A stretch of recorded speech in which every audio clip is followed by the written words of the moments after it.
Bienvenidos al podcast de Revista Abril. ¿Qué pasa en la Conferencia Episcopal de Nicaragua? Prefiero ser llamado impolítico que insincero, que ataquen mis opiniones por radicales y no por ser los colores de un camaleón oportunista. Me declaro enteramente entregado a la voz que proclama, sin cualificaciones, la verdad los hará libres. En ese espíritu, propongo que hablemos del comunicado de la Conferencia Episcopal de Nicaragua acerca del acoso contra Monseñor Álvarez y contra la Iglesia Católica en su conjunto. Ese es el espíritu y este es el objetivo, que estemos todos claros en esta lucha noble por el bien, por la libertad y por la justicia, de quienes están con nosotros y quienes, por la razón que sea, o están en contra nuestra, o no son confiables a la hora en que hace falta, como se dice en lenguaje popular, socar. Por aquí empiezo. Si alguien amenaza mi vida o la de mi familia, no me ayuda quien desde lejos y muy tarde se limita a decir que ante la situación que vivo manifiestan hacia mí su fraternidad, amistad y comunión. No me ayuda, más bien se lava las manos.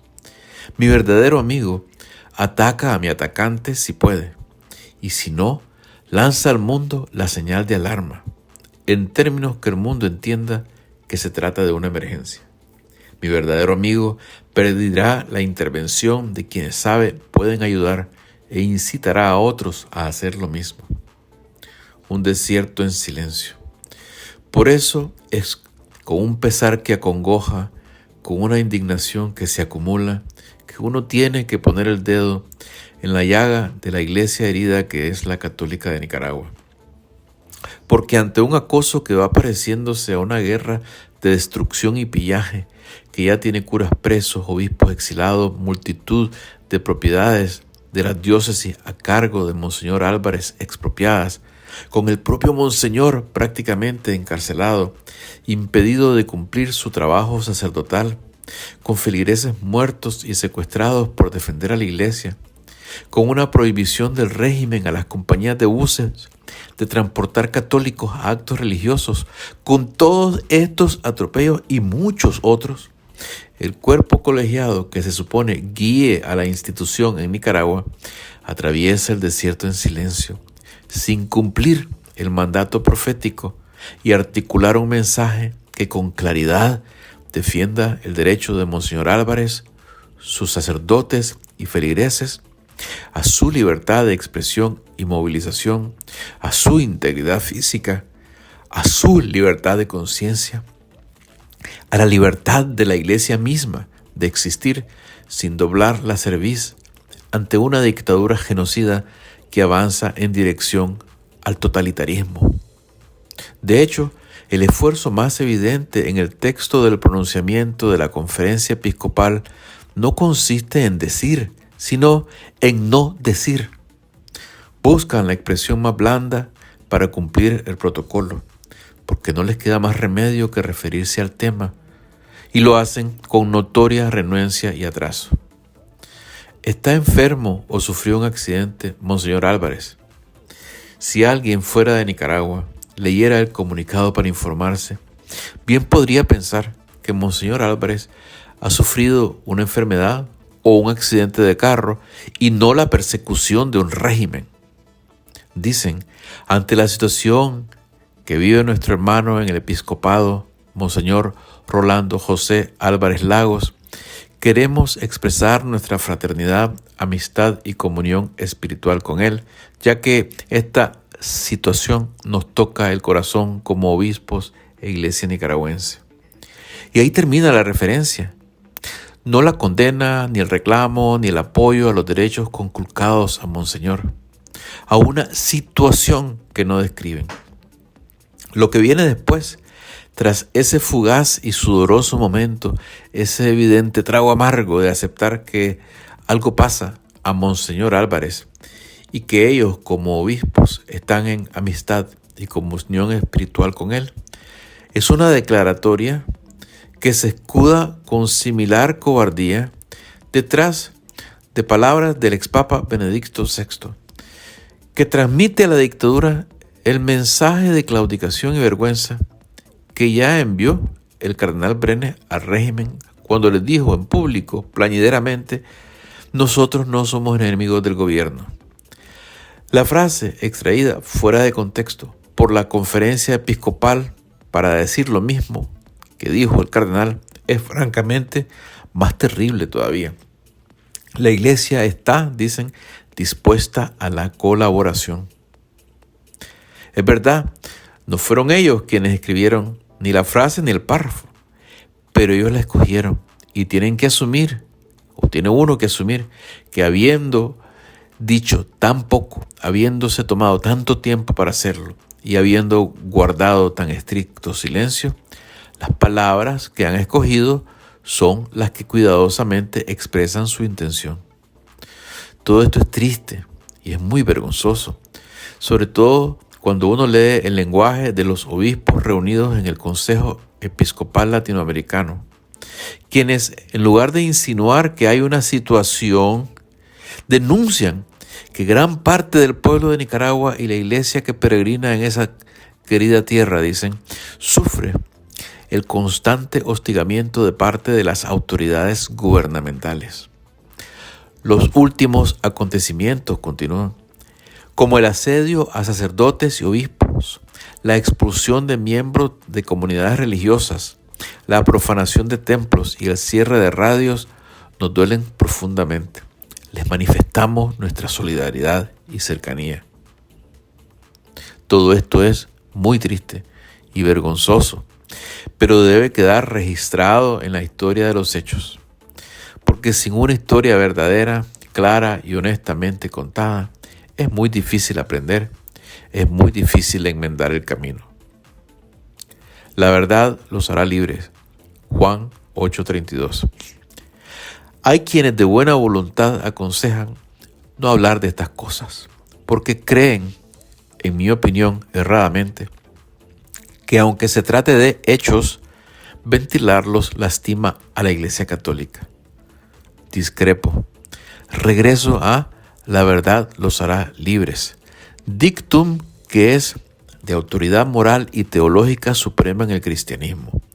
Debería bastar por ser fundamental a quienes en buena conciencia dentro de la Iglesia temen a la crítica informada hacia los hombres y mujeres que conforman el clero. La verdad es verdad, no nos debilita, sino que nos despierta, nos alerta, nos prepara y nos fortalece.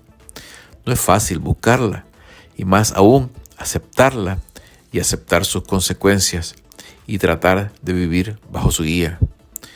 Pero si no hacemos esto, estamos perdidos.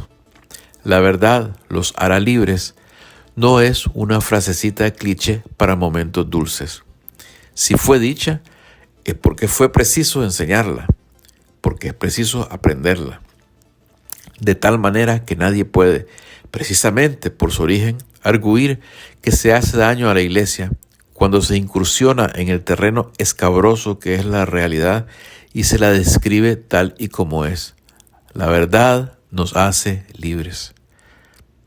Gente de buena voluntad empeñada en el esfuerzo de liberar a Nicaragua teme también que al criticar la conducta del cardenal Brenes, de la conferencia episcopal y hasta de la cúpula, entre comillas, empresarial, se haga más difícil derribar el edificio de la dictadura ortega-murillista. Esto también es un error muy grave y ya costoso para la población. Porque creo indisputable que la dictadura no son solamente los cabecillas del Carmen. Ellos son, por decirlo así, la cabeza. Pero hay piernas, brazos y músculos que sostienen esa cabeza. Piernas, brazos y músculos que la cabeza ha empleado para construir su imperio, sostenerlo y defenderse. ¿De qué nos sirve negarnos a esa realidad? ¿No es mejor tener claridad completa de la anatomía del poder que busca aniquilarnos para poder luchar con más efectividad en su contra? De eso se trata este comentario, de aceptar la verdad que nuestros ojos ven, por muy desagradable que sea, para poder avanzar, para poder construir la libertad, para poder sanar como sociedad. Sin un diagnóstico apropiado y honesto, no hay forma de encontrar el remedio. ¿Por qué claudican? La explicación final de cómo Ortega y Murillo llegaron efectivamente a neutralizar y manipular a la Conferencia Episcopal es tarea pendiente del periodismo investigativo y de historiadores que en el futuro esculquen los motivos. Pero a ojos vistas y para el propósito práctico de entender a qué nos enfrentamos, el rompecabezas luce ya bastante completo. ¿Qué sabemos? Sabemos que la Conferencia Episcopal ha arrastrado sus pies como si sus tobillos cargaran pesados grilletes antes de manifestarse de cualquier manera en defensa de Monseñor Rolando Álvarez. Sabemos que el cardenal Brenes ha sido pieza fundamental en la manipulación que la dictadura ha hecho de la buena voluntad del pueblo nicaragüense. De nada nos sirve negar en público lo que en privado, en círculos cercanos a la iglesia y a la política, se repite constantemente y que fuentes fidedignas confirman. Brenes ha actuado, en el mejor de los casos, con gran desgano frente a la barbarie del régimen. En ocasiones ha llegado hasta a subordinarse directamente a las órdenes de Murillo y Ortega. Tampoco nos sirve de nada negar el rol pro dictadura que jugó el difunto exobispo de León, Monseñor Bosco Vivas, ni el del actual ocupante del mismo puesto, Monseñor Sándigo. ¿Y dónde está la voz de la Conferencia Episcopal y de Monseñor Solórzano, obispo de la diócesis de Granada, frente al encarcelamiento del padre Manuel Salvador García, párroco de la Iglesia de Jesús Nazareno en Landaime? Por la unión de todos los feligreses y la defensa de la iglesia agredida.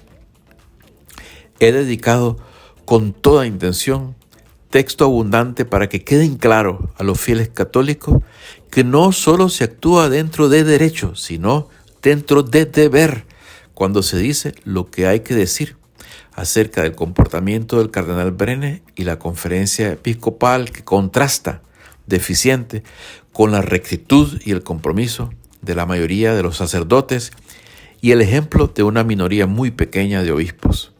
¿Qué intención? Una intención doble. La primera es sencillamente afirmar mi creencia profunda en el valor y la potencia de la verdad. La segunda es procurar que la verdad nos guíe en los caminos llenos de trampas e incertezas de la lucha por los derechos humanos contra la dictadura más feroz del continente. La próxima vez, si hay una próxima vez, que la dictadura busque escudarse detrás del cardenal Brenes o la Conferencia Episcopal y llamar a un diálogo, debemos permanecer unidos en rechazo a la propuesta. Caímos en la trampa una vez y nuestra tierra sangra. Podemos decir que caímos en la trampa por no conocer a los tramposos. El calvario vivido desde entonces nos muestra la verdad acerca de ellos. No podemos permitir que nos tiendan la misma trampa con éxito una vez más. Tampoco podemos permitir que el cardenal Brenes y los obispos que han instalado el silencio cómplice en la Conferencia Episcopal dividan a la feligresía. El pueblo, y el pueblo católico en particular, está unido firmemente contra el régimen. Rechaza su legitimidad, exige justicia y exige que se respete a sus sacerdotes. Y en estos momentos que cese el acoso e irrespeto a Monseñor Álvarez. El pueblo no quiere a Monseñor Álvarez ni muerto, ni preso, ni quiere, y en esto tendrían que participar conspirativamente complicidades en el seno de la jerarquía católica que se obligue a Monseñor Álvarez a salir al exilio. Más allá de defender a Monseñor Álvarez, el pueblo nicaragüense entiende que estos sufrimientos no terminarán mientras no se extinga la dictadura ortega-murillista. El pueblo de Nicaragua, contradiciendo lo que dice el cardenal Brenes, es enemigo de la dictadura. Aunque para el cardenal no somos enemigos del gobierno Y para la conferencia episcopal hay que estar dispuestos a la colaboración con las autoridades, el pueblo de Nicaragua en general y el pueblo católico en particular necesita el derrocamiento de la dictadura. ¿Cómo se puede no ser enemigo de un régimen sanguinario, represivo y destructor? Todos los nicaragüenses de buena voluntad, católicos o no católicos, estamos enfrentados al mal encarnado en el Ortega Murillismo, en la dictadura brutal que, para rematar, usurpa no solo el poder político, sino hasta los símbolos de la iglesia que agrede. Esta lucha es a muerte por la vida, por la libertad, para que nuestra nación no se consuma en el odio y se eternice la bestialidad impuesta por Daniel Ortega, Rosario Murillo y su red de cómplices, para que la libertad religiosa y de conciencia sean restauradas en Nicaragua. Para esto debemos estar unidos. Para esto es esencial mantener la unidad de los feligreses católicos al margen de la actuación de algunos jerarcas. Que sepan estos últimos que estamos con Monseñor Álvarez y todos los sacerdotes perseguidos. Llenemos los templos, organicémonos para luchar y triunfar en la causa justa, la causa del bien. Alto a la represión contra la Iglesia Católica, contra Monseñor Álvarez, contra los sacerdotes y feligreses de la Iglesia. ¡Viva Nicaragua libre!